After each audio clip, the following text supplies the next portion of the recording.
Welcome back, everyone. Tonight, we're stepping into the dark corners of Reddit, places where ordinary people share the moments that changed them forever. Turn down the lights, get comfortable, and don't look behind you. Because the stories I'm about to read aren't just creepy, some of them are disturbingly real. I'm from Connecticut. I was in a long-distance relationship with a girl from Georgia, and would often make road trips down to visit her. I don't really mind, I love road trips. I've driven across the United States and back, all on my own. There's just something about traveling the highways of the US by yourself that's just so freeing. To save money, I would sleep in my car. It's not so bad, it's basically camping, in a metal tent.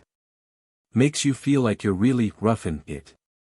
I just recline the seat back, keep the key in the ignition just in case, and doze off.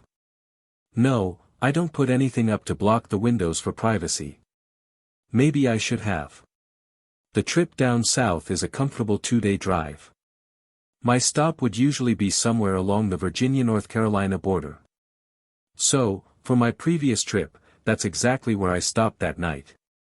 Rest stops were often less trafficked and thus quieter than truck stops. Normally I would have stopped at a Love's, but I was so tired that I settled for the first rest stop I saw.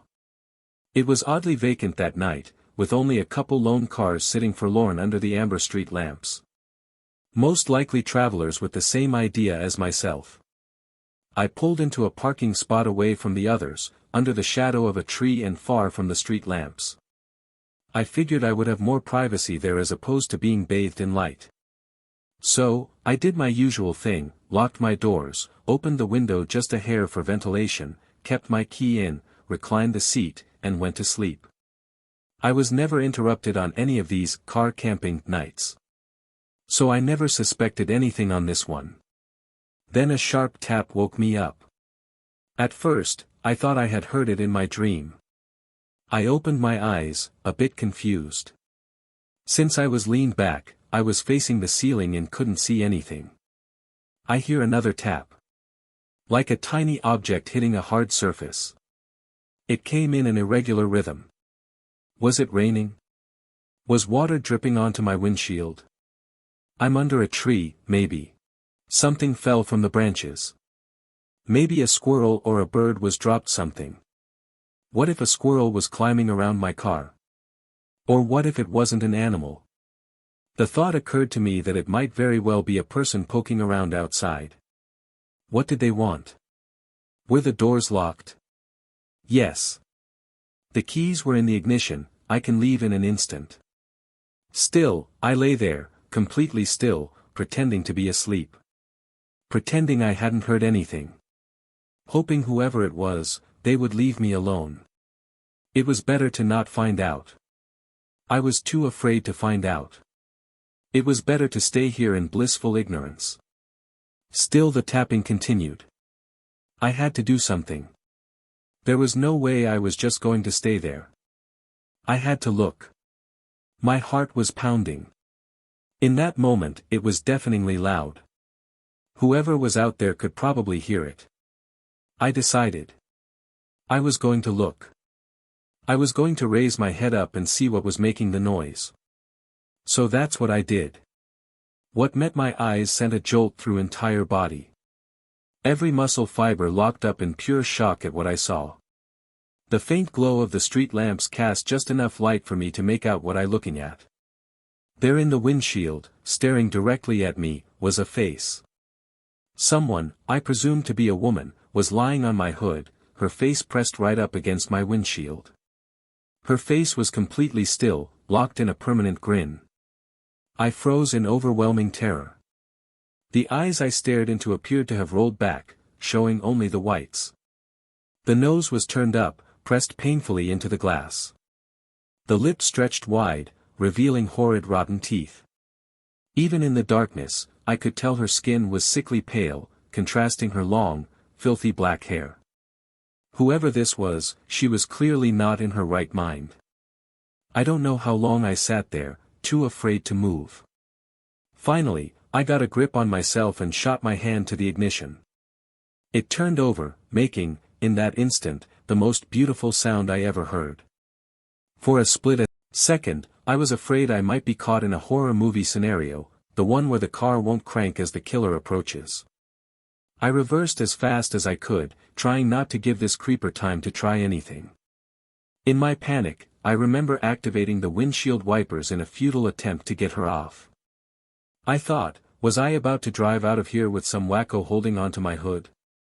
Thankfully, I didn't have to worry about that, because as soon as I stopped, the woman leapt off, landing on all fours. Seeing my opportunity, I shifted into drive and gunned it, right as I saw her reaching for the driver's side door. With my foot on the gas, I sped out of the parking lot. Behind me, I heard her let out a piercing shriek like that of an animal. I looked in my rearview mirror and for a split second I thought I saw her chasing me, running on all fours, her black hair swinging wildly around her. I couldn't get a good look, as I rounded a curve in the road leading out of the rest stop and merged with the highway. There, I picked up speed, and drove through the night. I did not dare stop again until I saw the morning light. My story starts a few years ago, when I used my computer skills to run a small darknet forum. I didn't have money for proper hosting, so I set everything up on an old laptop and hardened it as much as I could. For months it ran smoothly, donations came in, and the user base grew. After upgrading to a new PC, I thought everything was perfect, until one day the computer froze, then completely died. The RAM was corrupted, but the store said it was probably just faulty. I replaced it and kept going. About a year and a half later, I got a message on my forum.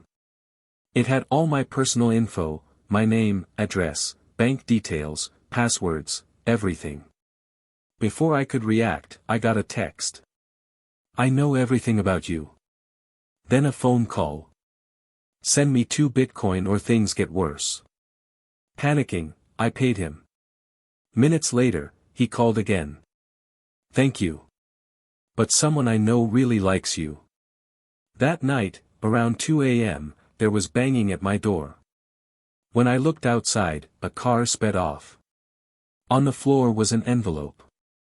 Inside were pictures of me, sleeping. These people had been inside my house. The photos had little hearts edited around me.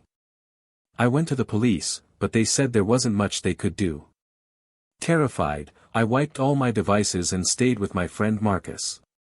A few days later, it happened again, another envelope. More pictures of me sleeping, this time in Marcus's house. We decided to trap whoever it was. We set up cameras, filled the bed with pillows, and waited.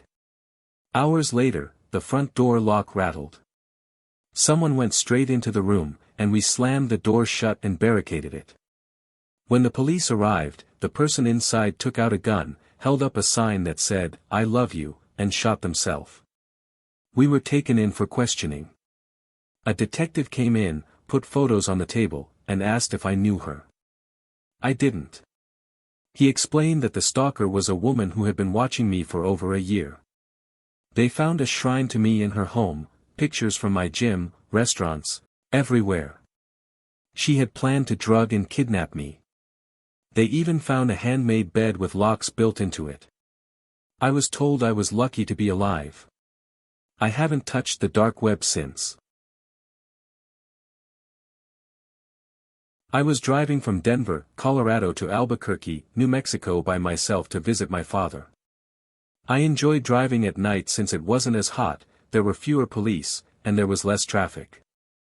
I was also younger at the time, around 19 years old, so I wasn't armed with a handgun. When I entered Pueblo, Colorado, I decided to stop and get some Sonic. I pulled into the Sonic on South Santa Fe Road and parked across from the drive-thru in one of the order spots, facing away from the building. After ordering, I rolled my window back up. I normally wouldn't do that since I love the smell of fresh night air, but for some reason I did this time. As I sat there waiting for my food and looking at my phone, I heard a very light tapping on my driver's side window. Startled, I looked up and saw a normal-looking woman standing right against the glass. She looked ordinary, but I felt a chilling sense that something was off. She motioned for me to roll the window down, but I refused and yelled through the glass asking what she wanted. She shouted that her car had broken down and pointed to a car stopped in the middle of the street. She asked if I would help her push it off the road and into the adjacent parking lot. I looked around, and the eerie thing was that no one else was anywhere nearby. Normally I'm very helpful and was raised to pull over and offer a hand whenever I could. However, as I thought about it, a cold feeling ran down my spine and I sensed I wasn't safe. I politely refused, but she kept insisting and wouldn't take my suggestion to ask the Sonic employees. Then she reached her hand into her pocket and used her other hand to try to open my door. Thankfully, my car was locked, which was pure coincidence. My uneasiness intensified, and I started shouting at her to get away from my vehicle. She gave me a dark stare for a moment, then suddenly ran back to the car she claimed was broken down. Immediately after, I saw 3 large men run out of a dark alley near the parking lot and jump into the same, broken-down, car. She started it without any issue, and they sped off. Shaken, I said a prayer and called my father to tell him what had happened. Thanks for listening. If you enjoyed the stories, make sure to like, subscribe, and come back for more. Stay safe out there.